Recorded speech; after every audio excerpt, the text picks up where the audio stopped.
and hopefully I can make a dress. Hopefully. A wearable grad dress.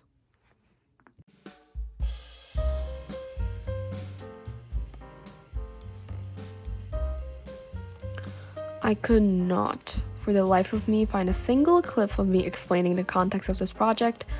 So this video is part of my Capstone Project. It's actually a documentary of my dressmaking journey. It's a project that I need to do at school in order to graduate. And long story short, you can basically do anything that you love for this project. So I upcycled a second-hand curtains into my dream dress. Through this project, I wanted to let everyone frickin' know what is going on at sweatshops and how they make you underestimate the value of labor that goes into garment making. Sweatshops are basically factories mostly in second or third world countries where the employees are paid almost nothing to produce products all day. The unethical underpayment is one of the biggest reasons, if not the biggest, why you can get a pair of jeans for $40, not $300 at brands like H&M. I spent hours and hours and hours grinding to make this dress, and the bare minimum grad dress costs about $200 to $300 in Canada. Even if I calculate the cost of labor itself with the minimum wage in BC, it's still not enough to pay for the labor that went into this dress. And your grad dress is not being worn every week, not even every month for most people. So a little disclaimer before you get into this video and get to know my project after this video. I am not here to blame anyone for purchasing the dresses that have been produced in sweatshops, which are most dresses available around us. Instead, I am here to talk about how those brands unsustainably produce garments, which is something that they don't tell you when they sell those clothes to you.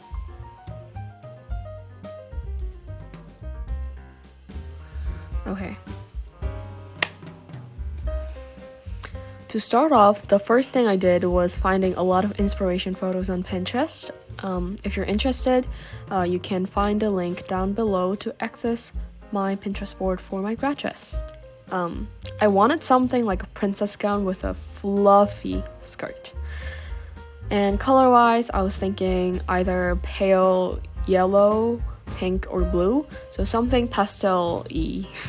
So based on this information, I was able to put together a design for my grad dress. I had to make some minor adjustments along the way, but the overall design and basic elements of the dress remained the same. A lot of the dressmakers have these fancy dress forms where you can drape the fabric to create a pattern that perfectly fits the dress form, and I don't have one.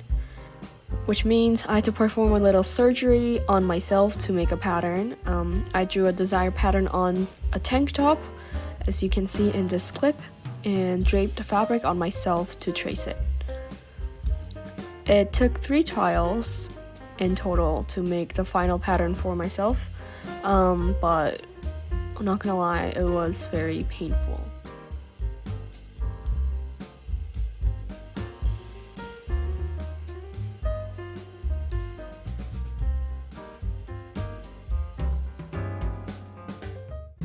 What's the dilemma, Anna?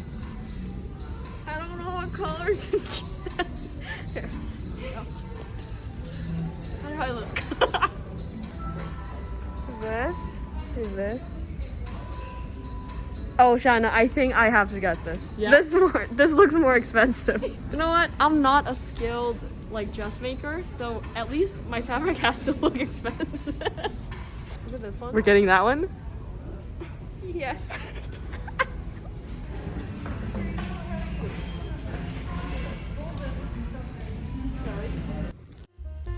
So for those of you who have no idea what's going on right now, I basically bought 2 sheer pink curtains at Valor Village and a lace fabric, and now I'm choosing a lining fabric to line my dress at a fabric store. So back to the video.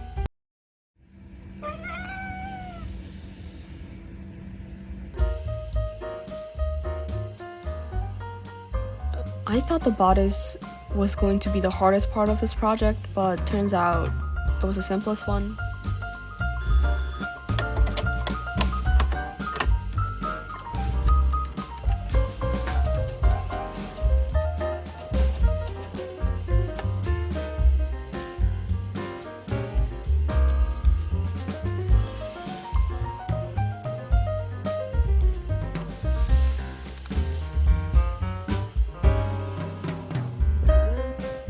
Well structured.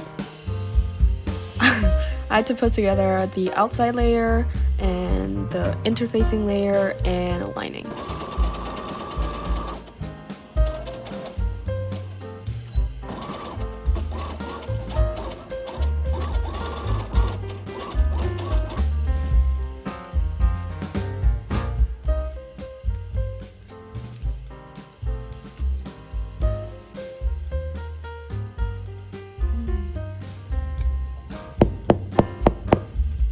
The eyelets on and straps on.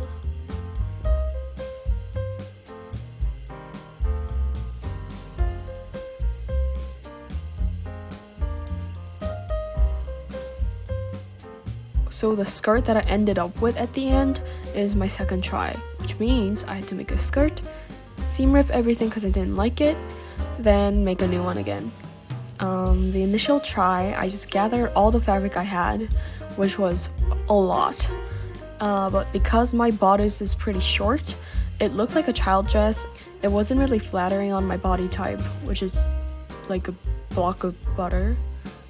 So the second try, I made a lot of short tools and draped it on the lining to create a 3-tiered skirt. And since I'm using a curtain, it's pretty heavy, so to withstand the weight of the tool, I had to wear a petticoat, boned petticoat, to keep things nice and fluffy.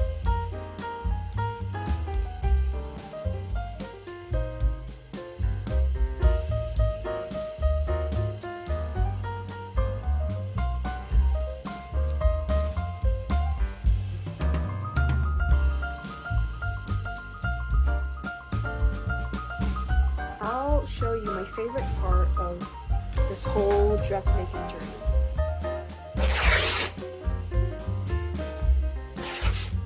Just gonna clean that up.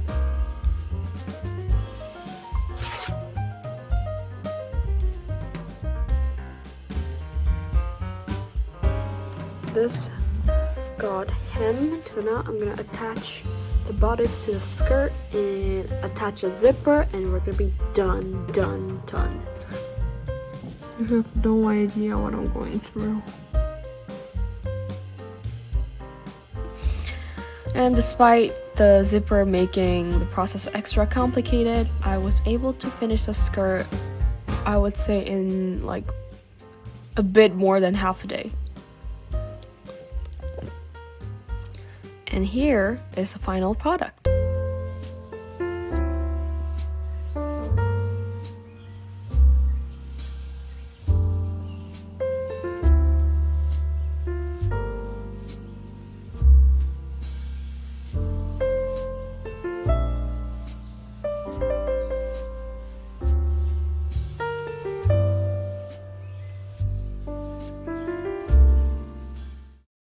So guys, thank you so much for watching today. If you watched till the end, make sure to leave a like, comment if you want to say anything, and if you found this video helpful and interesting for you, make sure to subscribe.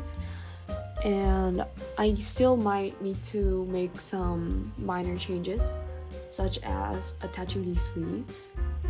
So if you are really curious to see what the final product is, make sure to follow me on Instagram. I will also leave that in the description box so that you have access. If you're interested in further research, go check out the website. So now, I will see you in the next video.